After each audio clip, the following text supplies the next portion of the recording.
Hey, welcome to Let's Talk Nation on this rainy day. I'm your man, Rod Love, and sitting next to me is none other than the General Attorney Greg Jackson. Once again, it's on, Brother Love. Hey, you know how we get this thing started every week, man. How's this weekend for you? Man, weekend was good, Greg. Weekend was good and quiet. That's what I like.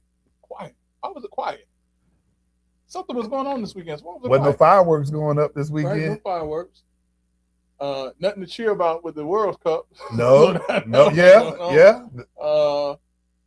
I guess it was good and quiet. Yeah, good and quiet. All right. Well, listen, we got to have some of those every now and again. What did you do this weekend, man?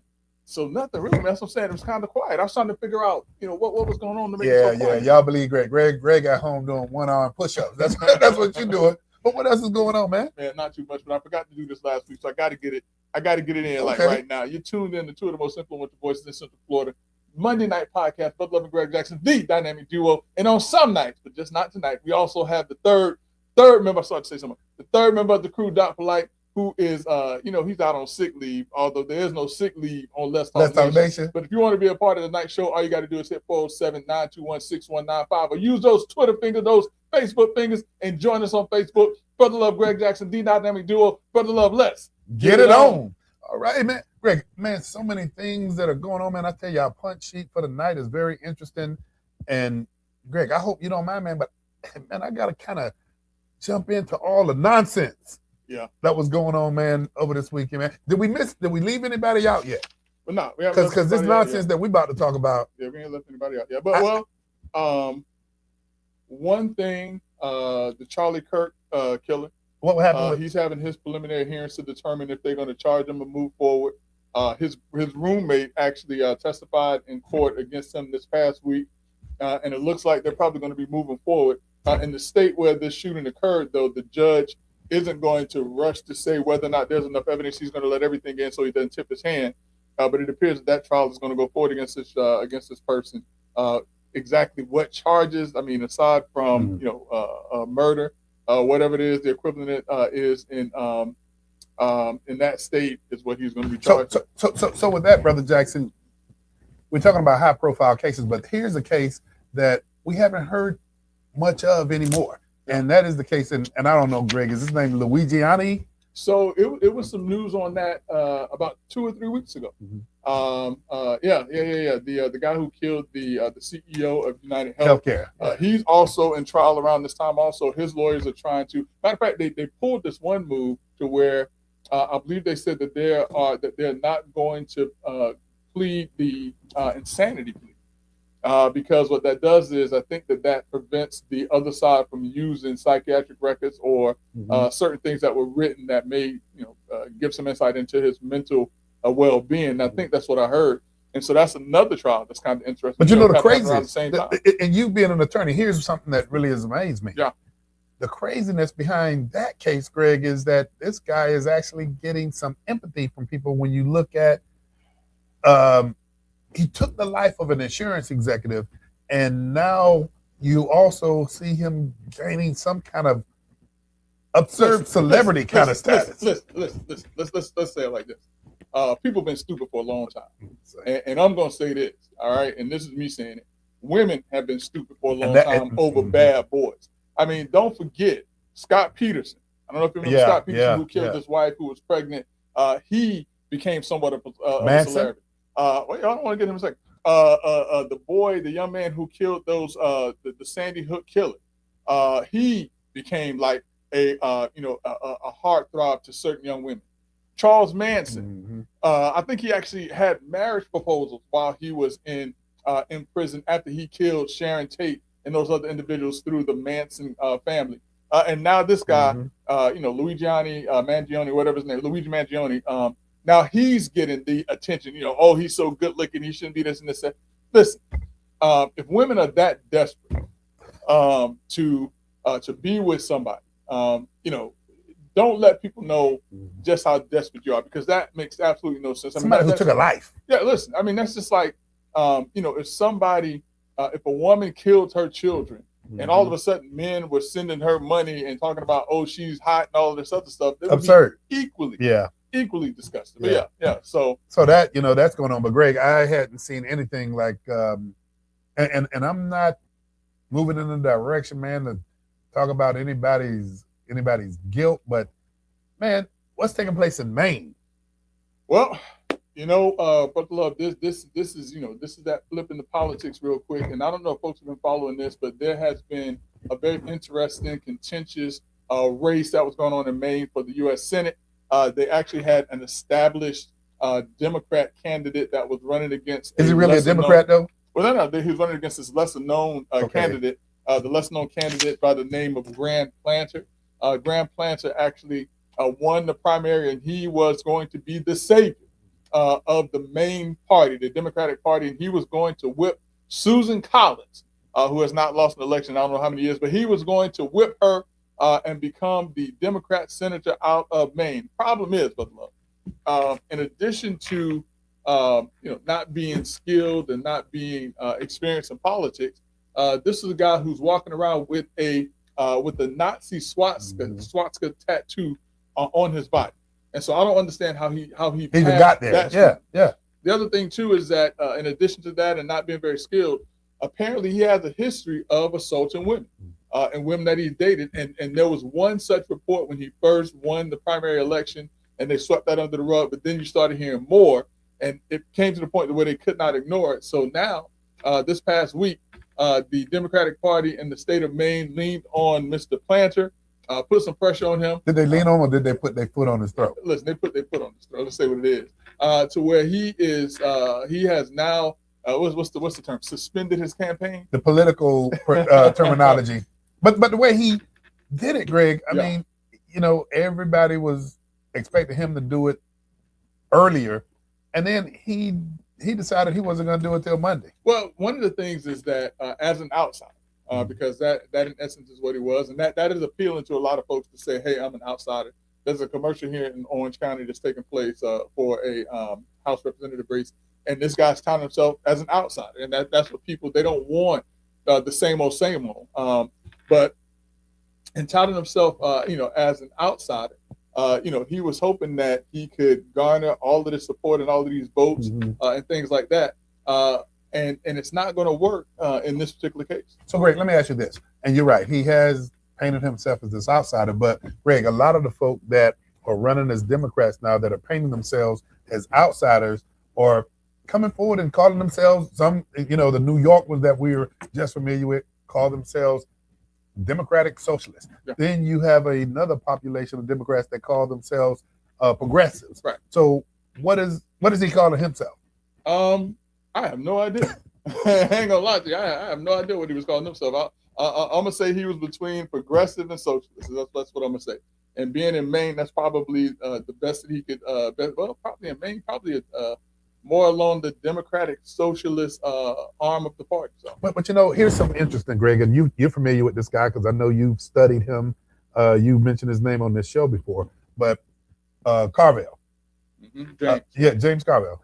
He was on after the New York individuals, because it was three. It was a sweep. Right. After they won, he did an interview, and he says, all of these folks that want to call themselves everything but a Democrat, he says, why don't you go form your own party and run underneath that flag and see how far you get? So talk about the dynamics with that, man. I mean, listen, the problem is for years, third party. Not even that, but for years, the Democratic Party was being held hostage by a minority in the party, and that being more of the far left-leaning individuals in the party.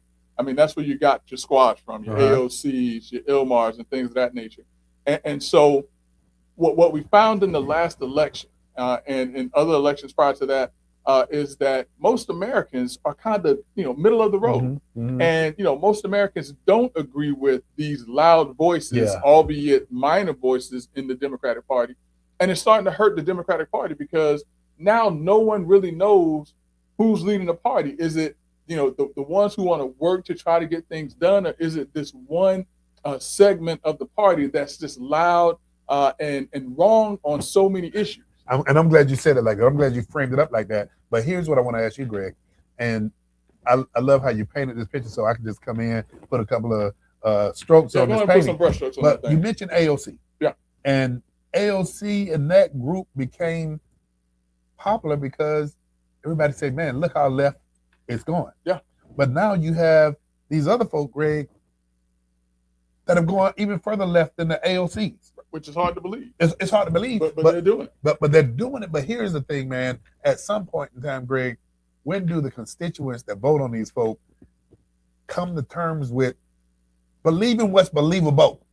Well, I mean, the question, that's a great question, but the problem is sometimes even when the constituents come together to say, hey, listen, this is not what we want in our party, there are election results that then come to question.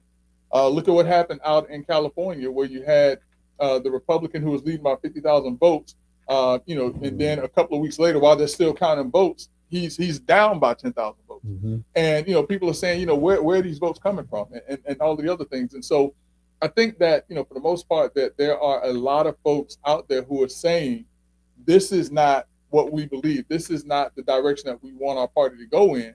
But because these few voices, these minority voices are so loud, people think that is what the Democratic Party is about, and it's not. So now I'm going to go here with you. I've let you disclose. Right. But we've experienced the same thing, too. I mean, at one point, you had the Tea Party. Right. Then right now, I mean, and I think this has been more sustainable than you could ever believe the Tea Party was, and I'm talking about MAGA. Okay. And so, but you still have a core of moderate Republicans that will still say, too, I'm conservative. Right. But you still got the other pieces that are going out there. But here's the thing that I've seen, Greg, and that is when you get so many factions in one party, it unfortunately, man, it makes the party hard to move. It does, because what happens is, in addition to decreasing the number of votes that you may have on an issue, because listen, on the Republican side, well, actually more so on the Republican side than the Democrat side, because for the most part, Democrats, despite the fact that they may disagree with someone, when they vote, I mean, they're voting almost lockstep with each other.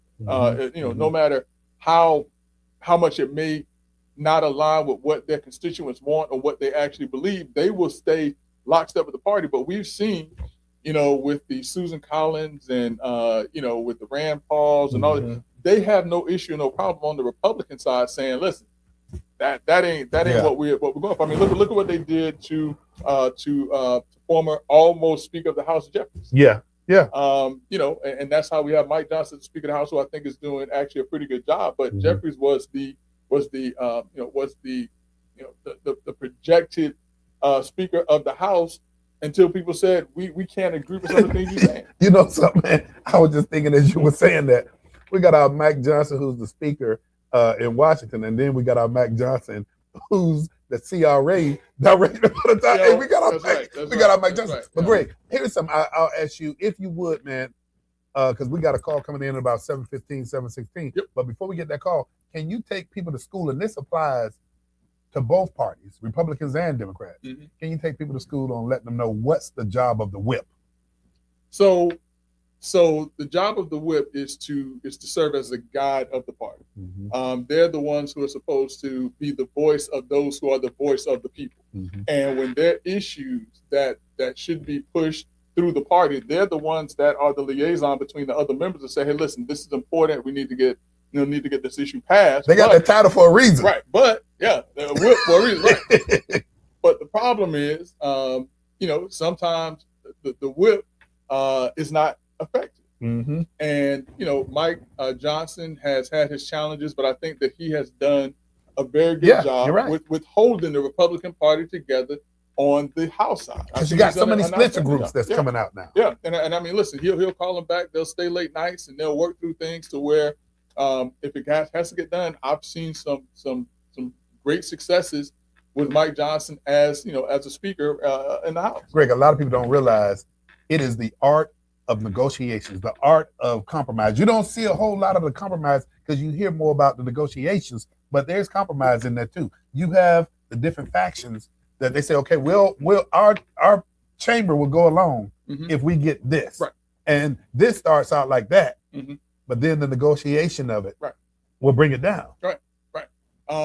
But yeah, I mean, but you know, and I don't want people to confuse me with the Republican because I'm not. But I will give credit where credit is due. Just like in the same respect, Hakeem Jeffries as the speaker or as the minority leader. Is he the first African American minority leader? I want to say he is. Yeah, I want to say he is. But I mean, listen, he did a very good job. But he had, well, you know what? Maybe not. Maybe not, because people are saying, you know, who's really leading the Democratic Party right now? You know what? I think it was a time when there was minority. No, it wasn't. Hold on. Been, but yeah. Welcome to Let's Talk Nation. Who do we have the pleasure of speaking with right now? Hello, this is Pastor Alicia Barnes. How are you doing this evening? I'm wonderful. How are you?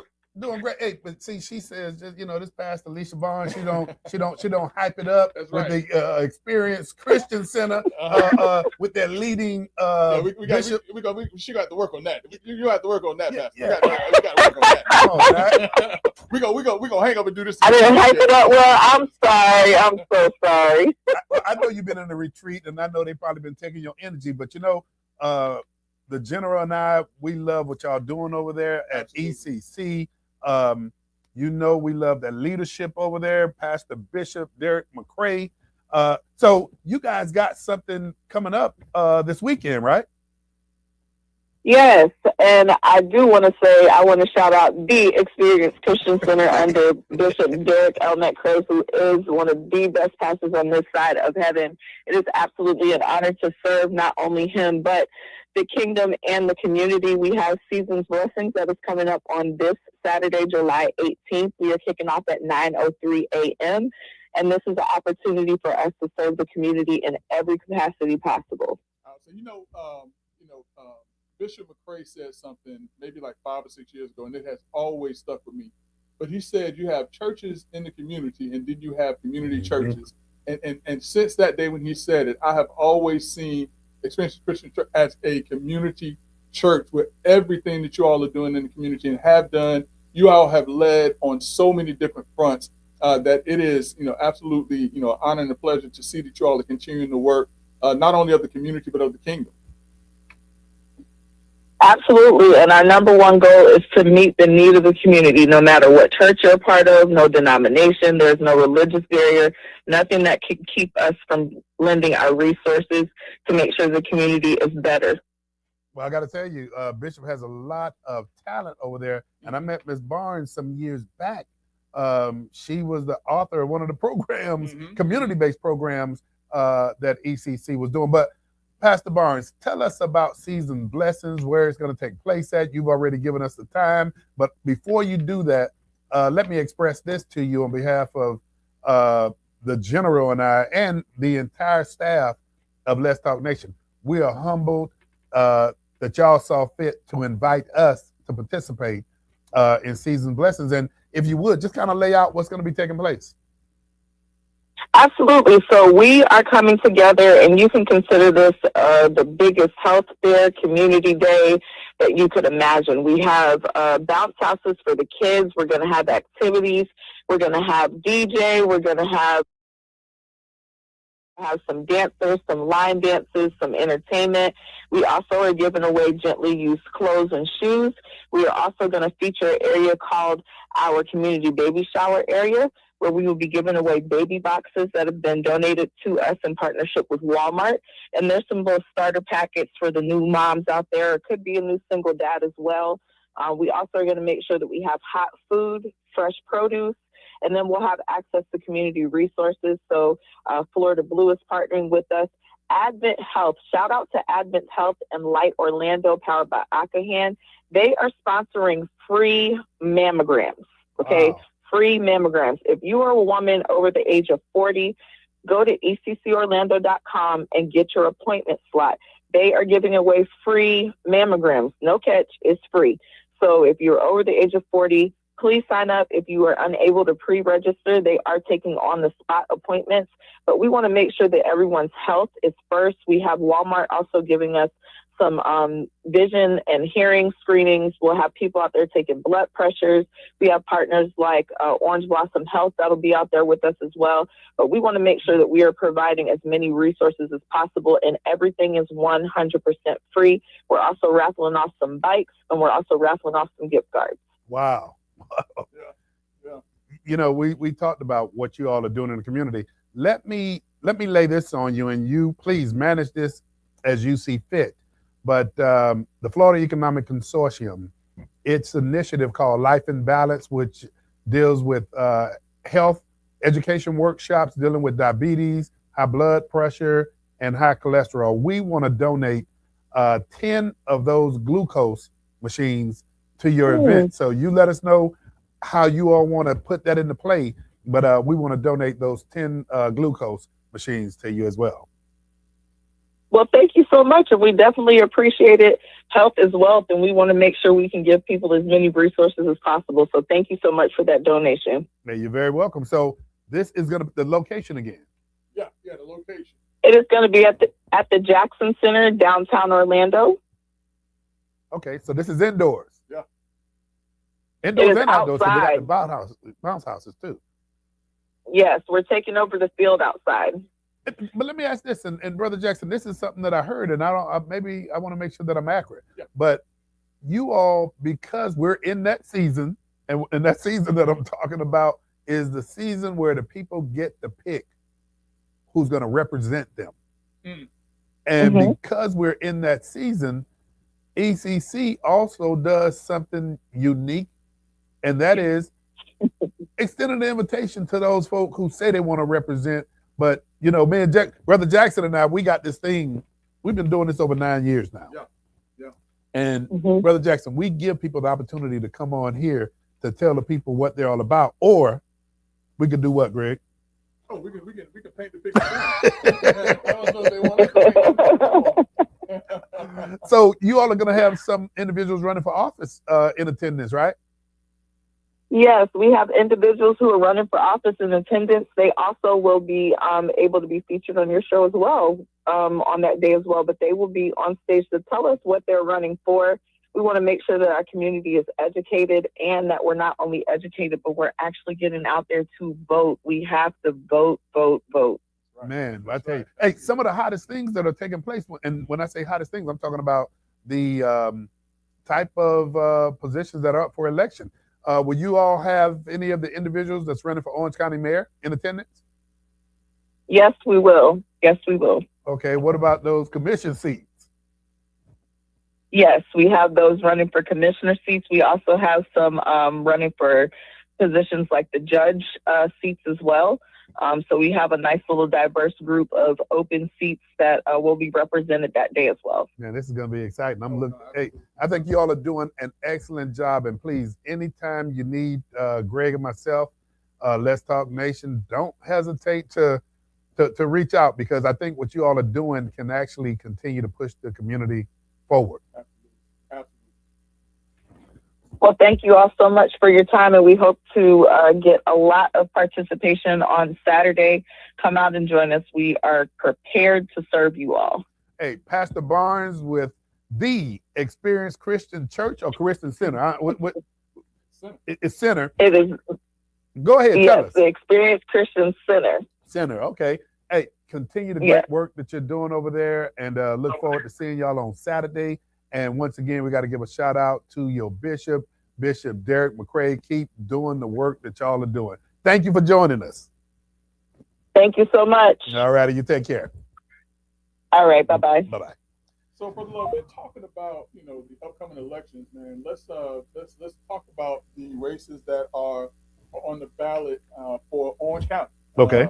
And specifically, let's go down the clerk of courts, the county mayor, District 2, District 4, District 6, District 7, and District 8. That's right. Well, you got two. We have two new districts. 7 and 8. 7 and 8. And so for clerk of courts, we actually had a chance to speak to one of the candidates this past week, Ms. Roberta Walton. How many candidates in that race, Greg? 4 candidates in that race right now. And as I indicated, we had a chance to speak to Ms. Roberta Walton. I'm sure that we'll have a chance to talk to her on this coming Saturday. But you also have Maribel Gomez Federo, Rick Sting, as well as Terrell Thomas. In addition, for Orange County Mayor, you had 7 individuals who are in that race, 3 of which have withdrawn. And so right now you have Chris Messina, Tiffany Moore Russell, Stephanie Murphy, and Myra Uribe. Can I pause you for 1 second? Yeah. I am so glad you did what you just did, because I saw Channel 9 do something, man, that I thought nobody has checked the media on this, but this is a nonpartisan race. Oh, yeah. And I saw when they were advertising the debate that's taking place on their news network, I think August 4th or the 6th, I can't remember which date, but they went through the process of identifying each individual's party affiliation. I mean, for the county seats? Yeah, for the mayor's office. Interesting. And so that's why when you did that, I'm sitting back and I'm saying nobody called them out for it, but then I started seeing individual on that Facebook page call them out for doing that. Well, listen, I mean, it's either channel, news channel 6 or 9 that I think is a garbage news station, anyways. But it is what it is, and that just goes to show that sometimes those that we trust in the media aren't doing their own research. I mean, I've seen some other things too. I'm not going to get into it right now, but so if they need to be checked. But that's why people come here to get their news. That's right. All right. So for District 2, long-standing district, you have Camilla Brown, Mike Crabb, Wes Hodge, George Oliver III, and Marcia Summersill. Then you have the District 4 race, interesting. And in District 4. So in District 4, you have 3 individuals. You had 3 who have withdrawn.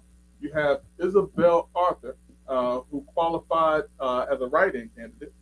That's why I kind of took a moment to pause there. And then you have Brian Jones and Johanna Lopez. And then for the District 6 race, also another long-standing district, you have Lodi Alati. I mean, I apologize if I'm not getting this right. Delcy, I apologize if I'm saying this wrong. You have Luana Gels, you have Cynthia Harris, you have Peter Pierre Joseph, as well as Michael Scott.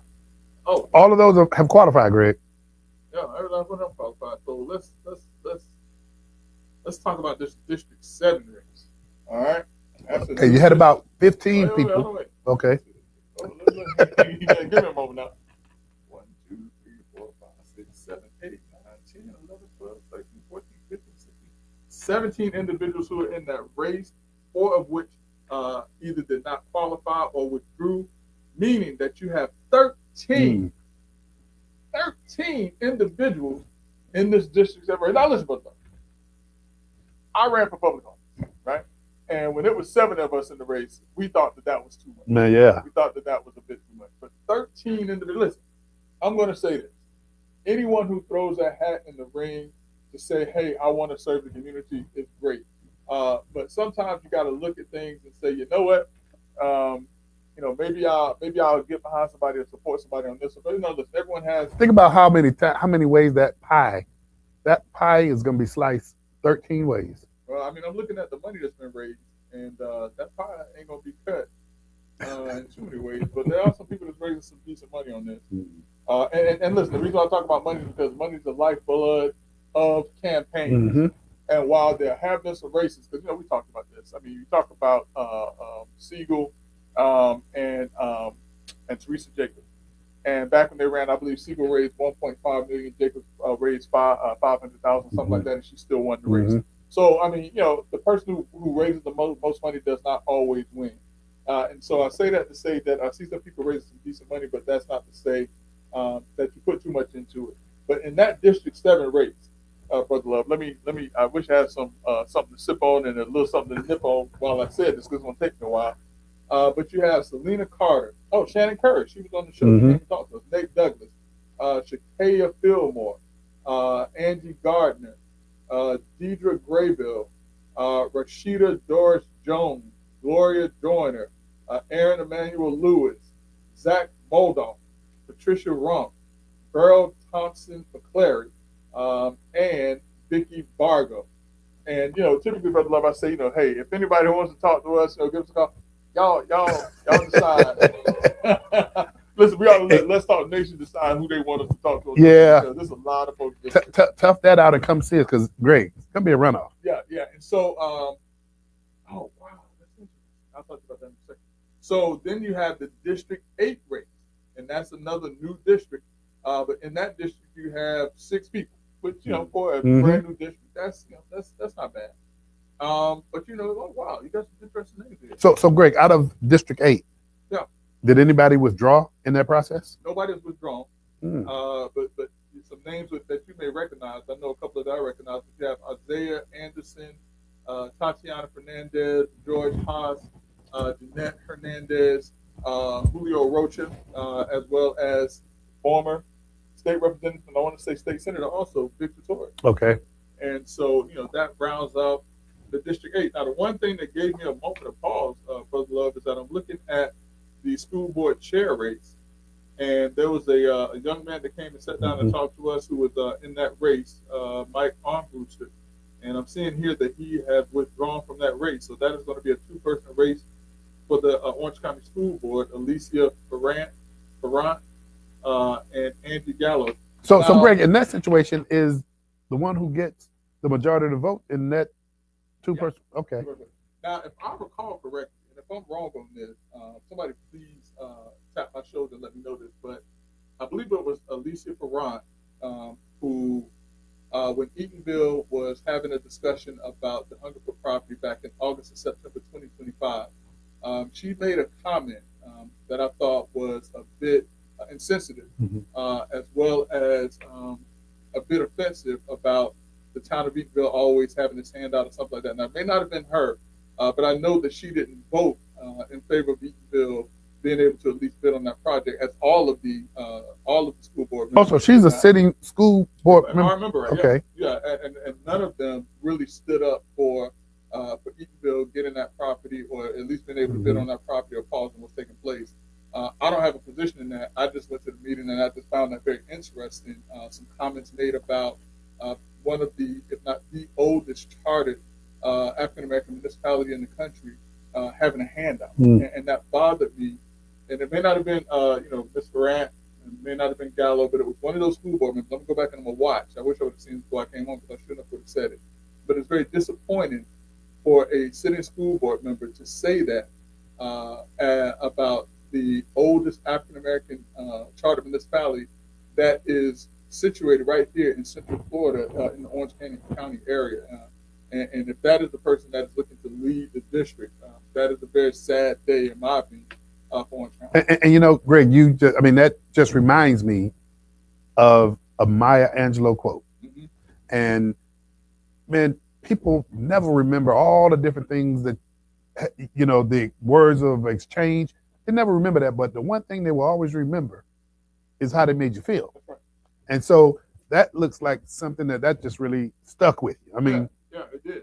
But just imagine if it stuck with you, it definitely stuck with a lot of people in that room. Well, the problem is there wasn't enough people in the room that heard it, and I think it's kind of been buried. But trust you me that if that's who that is, I'm going to have some things to say in the weeks to come about who that person was. And like I said, if it wasn't Ms. Ferrant, but I know that none of those school board members said anything that was positive in my estimate. They didn't at the September. Now, I heard a July meeting. I'm gonna tell you this. I'm gonna tell you what troubled me is that I listened to a July meeting and I heard the school board members said that they wanted to find a way to work with Eatonville.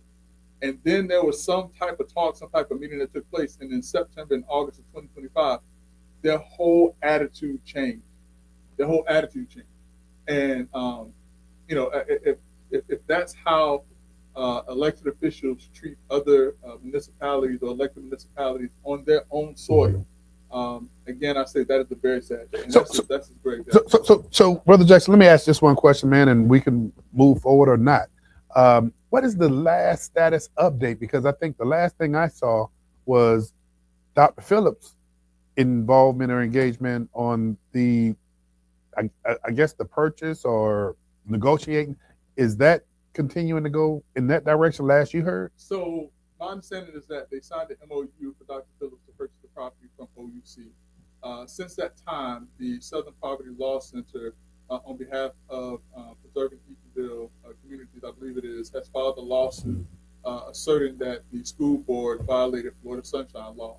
Dr. Phillips has maintained that they will be closing on that property in either August or October. I can't remember which month it is that they have finally settled on, but I heard it's either August or October of 2026 that they're going to be closing on that property. So, the sale appears to be still moving forward, albeit under the shadow of some questions about how this deal came about, which the courts at some point in time is going to have to look at and rectify.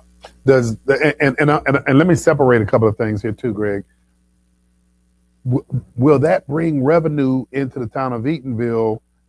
Because I know, we've seen this issue about data centers throughout the country and the pushback from data centers. And of course, I'm referencing, and this is nothing that's been hidden. Manny, I think his last name Diaz, was doing an interview, man, on one of the news networks about HostDime. Right.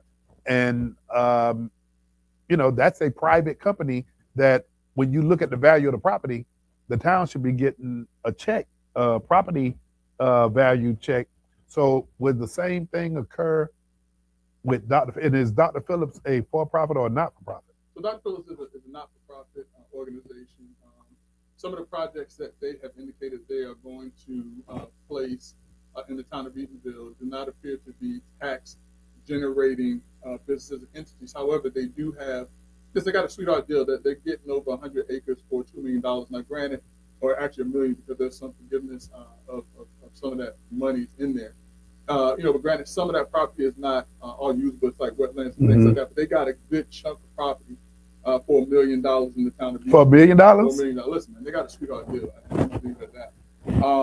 But there is, certain portions of that property that can be developed, which, listen, 2 years from now, I want somebody to go back and I want them to watch this show because this is what I'm forecasting. Because Dr. Phillips was saying, the foundation said they don't know what they're going to do with that property. But what I guarantee you that they're going to do is they're going to sell off 17 acres of that property to a developer for a lot of money. And they're going to sell off 17 acres for way more than $1 million or even $2 million that they're purchasing the property for right now. And that's, listen, go back 2 years from now, and this is going to be my I told you so moment that, Dr. Phillips is going to benefit greatly from this deal.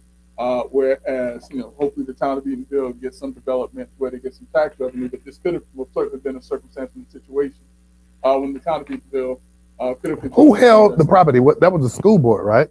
Yeah, the school board was technically gifted the property by the landowners in the town of Eatonville for educational purposes. And that was back in, I want to say in the 1950s. I have to get my history down on that. And the school board, was supposed to maintain that for educational purposes. At some point in time, the Hungerford Technical School or the Hungerford School went away. They knocked it down, and it was no longer on the property. And so the school board determined that the property no longer had an educational purpose or educational use, which kind of goes against why it was gifted to them. Right. And they determined that they could sell it to Dr. Phillips without there being a public, RFP process of someone to come in and purchase that property, which, that is a part of. Hang on, you said it was an RFP or was not? Was not. Don't ask me. Boy, don't ask me. I'm just making sure my ears are hearing this correctly. Listen, I just sit back and I just watch.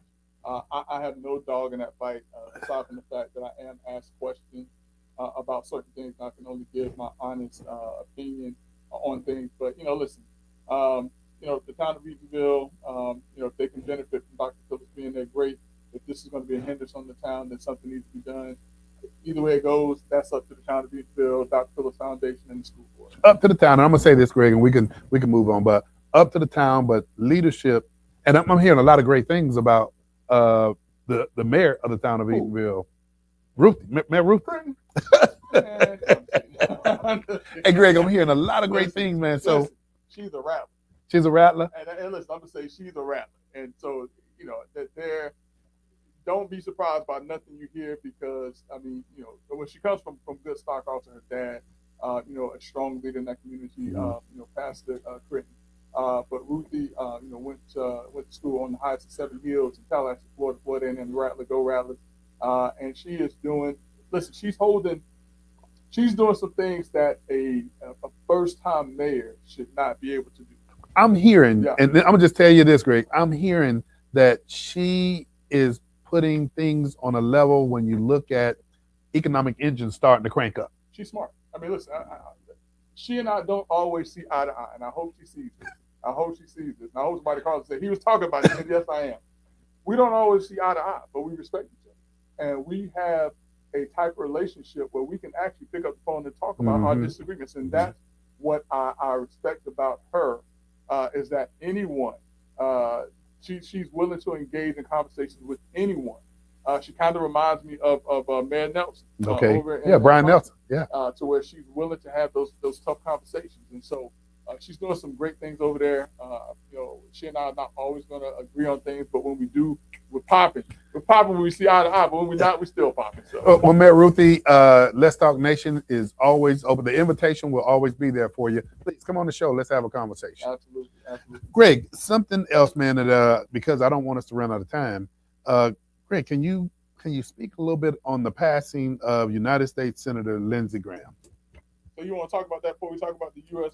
World Cup? Well, then let's go to the World Cup because that's quick. Yeah. That's gonna be quick. We done, y'all. We out of it. We done. I mean, last Monday, last week this time. I thought we were gonna put more fight in it though. What 4-1? Yeah, I mean, listen. Last week this time, we were talking about the fact, that there was a controversial move that was made. FIFA, in what some consider to be an unprecedented move, reversed or withheld a red card penalty to allow the young man who had been issued the red card to go ahead and play in the game, the U.S. versus Bosnia-Herzegovina. A lot of folks said that, hey, listen, there's a red card, it's a red card. You got to deal with it. My retort was, there's a grievance policy for a reason. My retort was, listen, you got to look back and you'll see that this is not the first time that this has happened where FIFA has reversed a red card. Yeah. And so I think the thing that stuck in people's craw more than anything else was that it came about after a phone call by President Trump. And, I was telling you earlier, and just, some people are laughing about it right now, but the sports industry is probably sitting back saying, we appreciate your support. Right. But the Knicks was on a roll to actually do a sweep. But then they had a visitor. And then they didn't have a sweep. Right. And so when you talk about FIFA and the lifting of the suspension, that was 2. Yeah. So, yeah. You got organizations that are saying, thank you, but no thank you. Yeah. Just stay on the sideline for it. So, so the U.S. I mean, they had a good run. They made it. They were trying to get into the 16. Unfortunately, Bosnia-Herzegovina came to really and truly play. Belgium. Greg, but you've been watching. I mean, go ahead in a minute. You've been watching soccer a little bit more than you ever watched. Not after the U.S. got put out. Get out of here. Man, I'm Team USA, man. Okay. Hey, when my team go home, we take our ball and we go home. Man, I've been watching all these things. I mean, man, I tell you, I'm getting excited about it, man. Some of my friends who always talked about, hey, you guys are misrepresenting football. And I'm like, what are you talking about? The NFL, they say, is not football. Yeah. But now I am enjoying their football. Well, I'm going to say this, though. I am going to watch if Argentina makes it into the final game because my good friend Hernan is from Argentina. We were talking this past Friday. We have coffee every Friday. We've been doing this for several years now, and just the level of pride that he has for his home country. What about Pinto, man? You're not gonna throw Pinto out there? Who's Pinto team? I mean, he's from England. And so I'm assuming that the British is his brother Pinto's team, but he's just a soccer lover altogether. Hey, he came on the show. What was it last week and educated us? Yeah. You need 2 yellow cards if you get 2 to equal rate. But hold up. And there's no such thing as a black card. There's no such thing. But you know what? So Greg, and I don't want to open this back up. Yeah. But how is it that does it have to be just totally blatant that you get a red card on the first? Cool. That's my understanding, is that it has to be an intentional act as opposed to like some mistake. You know what? I just missed it, but he didn't talk about England. I'm kind of salty now. Hey, our brother Pinto. Pinto, how you doing this evening, brother? I was doing good until Greg did that larceny about Argentina. Listen, man. Hey, now all jokes aside, man, you know that London is my second favorite country right now, man. So. I know that, but it's on radio now. What you just said. Hey, Pinto, way to get him. Hey, so Pinto, since you're here, educate us. I mean, well, at least just me. I know you get 2 yellow cards. You get 2 yellow cards. That's an automatic red, right? Yes, correct. So how did this guy that got ejected or suspended from USA, he didn't get a yellow card before he got that red card? No, he didn't. He just because the referee considered that a severe foul, right? Oh, yeah, which we said it was an accident, right? So once he got that red right, that was it. And you can get a straight red, especially if you do something real foul. That wasn't blatant. Well, they thought it was. I know. And that's like getting Tom Brady out the game, and that's your go-to guy when he played. Here's the problem. If Tom Brady was put out the game, and then they ended up saying Tom Brady could play, I guarantee you the Patriots or I don't know, but Tom Brady would have probably pulled it off though. Man. Hey, Pinto. Hey, Pinto, I'm glad you was listening because, he painted a picture of London on you. And, who's your team, man, you say? Oh, England. Absolutely. I mean, absolutely. I got to be Team USA, right? But because I was born in London, I got to support England. So, listen, since we have you on the phone, we're gonna switch gears on you real quick, man. I'm glad you're on the phone. So, just to kind of lay the background for folks, this past weekend, as folks were sitting in their homes, they heard in much the same way that we did on Sunday that U.S. Senator Lindsey Graham passed away. It was a sudden event. Apparently, he had a cardiac issue. I think it may have been what's considered to be the widowmaker is what I think it is. And if I'm wrong, I apologize. But so U.S. Senator Lindsey Graham is no longer with us. I heard that his sister has been named to fill his seat by the governor of South Carolina. But Brother Pinto, have I ever told you my Lindsey Graham story? No, I'm listening. But Brother Pinto, you can attest to the fact that when I go to certain places outside of the state of Florida, that I am accused of being a doppelganger to another senator in the state of South Carolina. That's right, Tim. Gee, thanks, bro. So listen, though, Brother Pinto, I don't know if you heard this. So I want to say it was back in 2018, 2019, and it was myself and Brother Love who was at a political event, and at that event, and I'm a Democrat, but I'll go and I'll shake hands, I'll go and I'll listen to the people. And so at this particular event, they had Governor Rick Scott, who at the time was running for U.S. Senator. My close friend, my good friend, was Bob Cortez, who was a state representative, and he was running for re-election at that particular time. I think he was running for senator at that particular time. And the guest that they brought in to help to stomp for then Governor Scott and Bob Cortez was none other than Lindsey Graham. All right. So you would think that the story would stop there. My friend Bob Cortez says, "Hey, Greg, let me introduce you to Lindsey Graham." So I walk over and I'm just kind of standing there waiting. And so I'm standing behind Lindsey Graham. And so Bob Cortez says, "Hey, Senator Graham, I want to introduce you to someone." And before he said my name, he turned around and he did a double take. And he's like, "I was just getting ready to ask you how you got from Washington, D.C. so fast." I said, "Now you know what?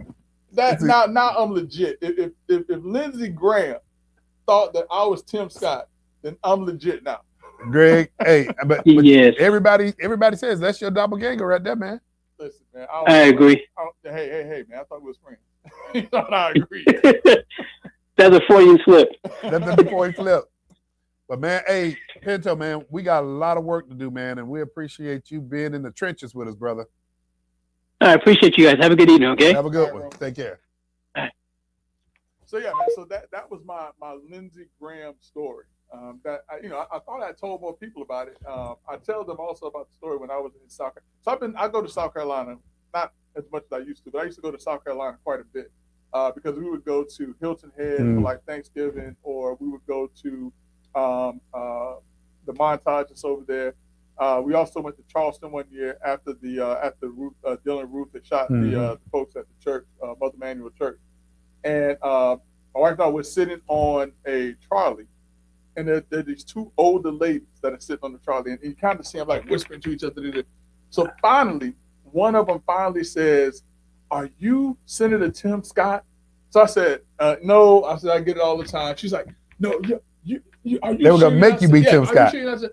So apparently they didn't believe me, because when they got off of the trolley, she said, "I'm not gonna vote for you again."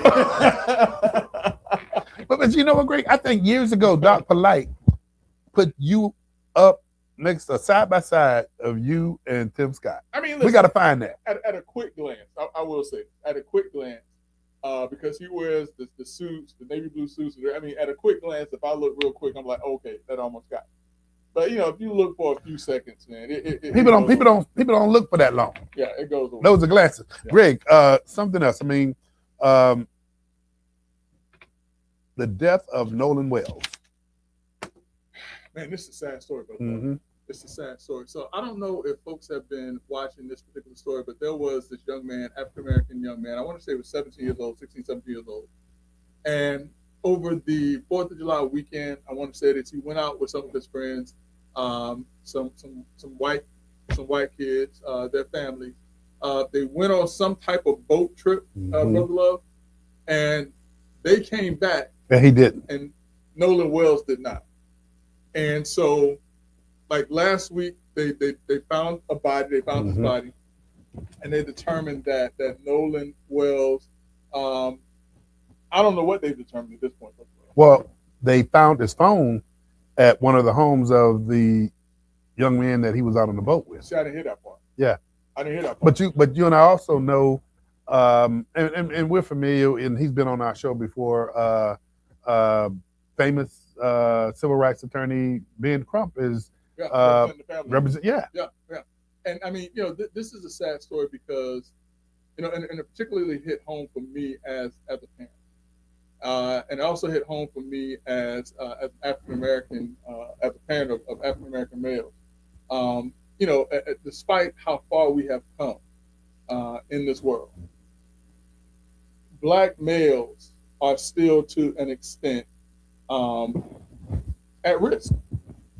Whether it's from ourselves, whether it's from the environment, whether it's from other folks who don't look like us. Other people who look at us certain ways for whatever reason. Black males, unfortunately, I mean, even political parties are against Black males, and by that I mean, think about what President Obama said and what Joe Biden said. If you don't vote for me, you're not Black. And Barack Obama saying that I'm gonna get Michelle come and talk to y'all because y'all should be voting for this person. They always paint us in certain boxes. They always treat us certain ways. And this story, unfortunately, Brother Love, reminds us that young Black men are still at risk. You're right. You're absolutely correct.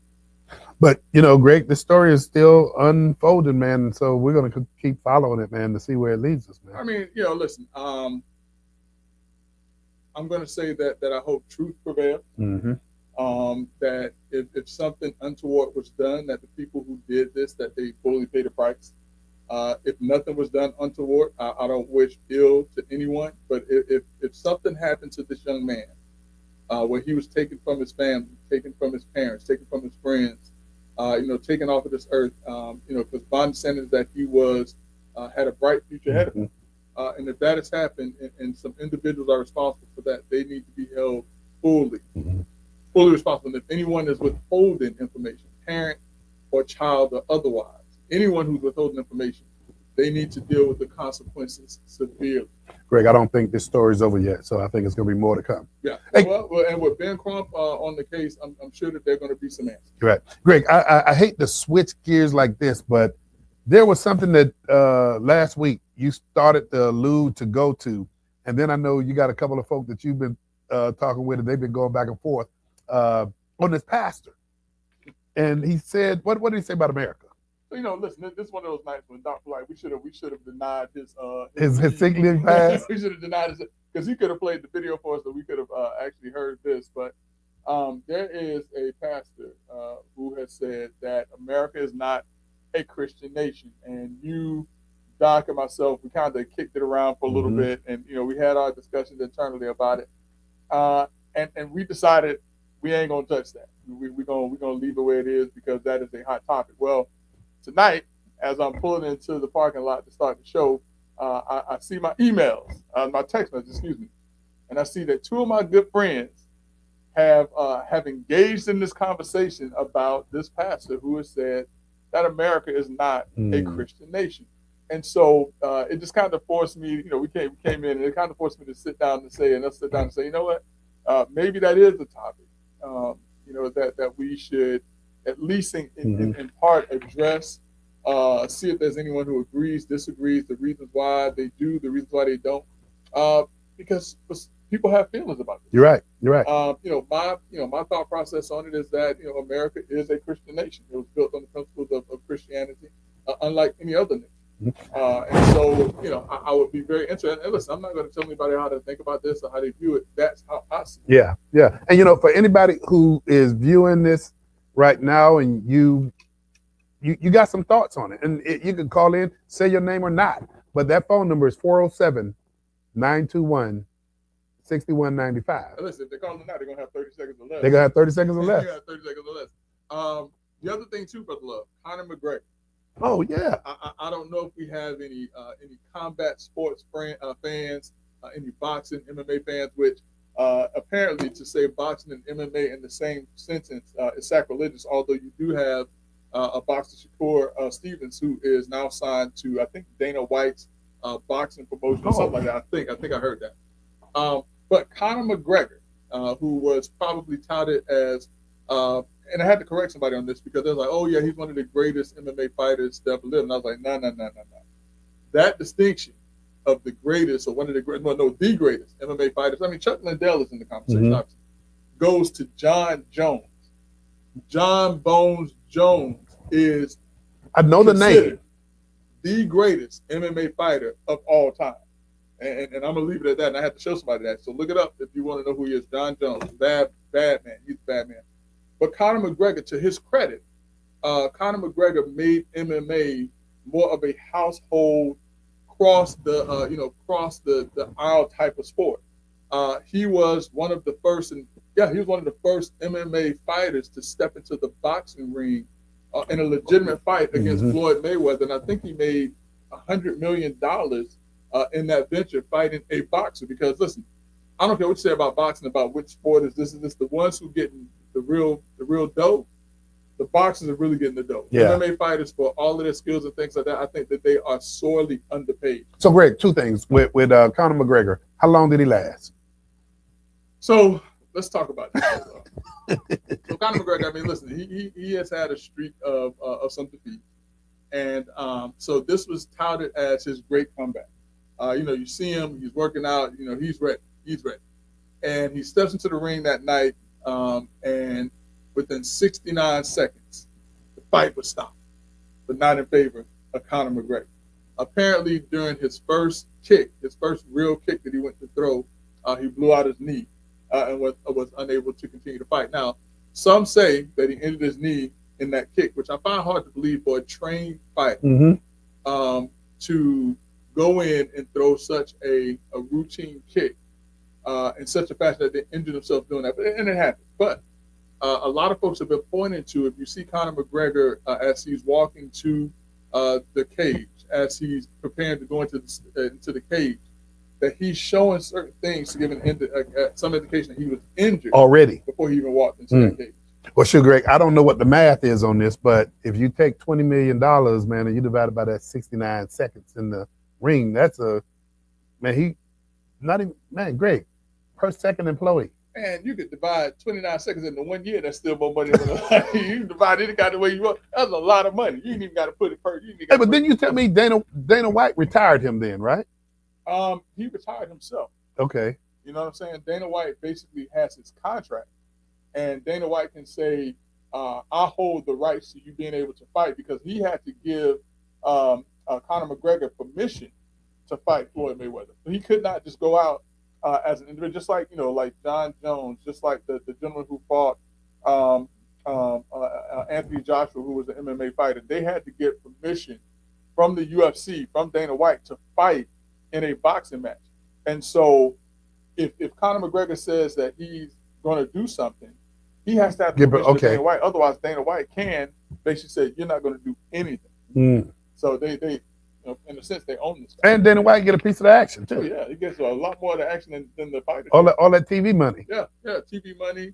The pay-per-view dollars he gets, the day of money that he gets, the promotions, the advertising. And these fighters, and this has been widely discussed that they're just underpaid in the MMA. I mean, some get paid well, but I think, like you said, Conor McGregor, $20 million. I don't know what his opponent got, but a lot of these guys are fighting for a penny. Having that brain go back and forth in your head for pennies. But you know what, Greg? Here's what I want to say. For those of you who've been tuned into the show, Saturday, the Experience Christian Center is doing something great. They're doing something in the community. They're bringing representatives out that are asking for your vote. They got something for the kids. They got health fairs. They got a variety of things. And one of the things that we have been honored to do is to interview some of these candidates that are asking you for your vote. So what we're going to do is ask you to please come out to the Jackson Center this Saturday at 9 a.m. Come on out, have a good time, but also educate yourself as to who you want to vote for. Who do you want to represent you? That's right. In this new election that's coming up. So, Brother Jackson, what do you got to say, man, so we can close this thing out? Oh, man, I'm done, man. I think you done? Tonight, man. Yeah, heck yeah. Well, tell you what, Brother Jackson, you don't have to go home. Got to get out of here. We'll see you next time on Let's Talk Nation, next Monday at 7 p.m.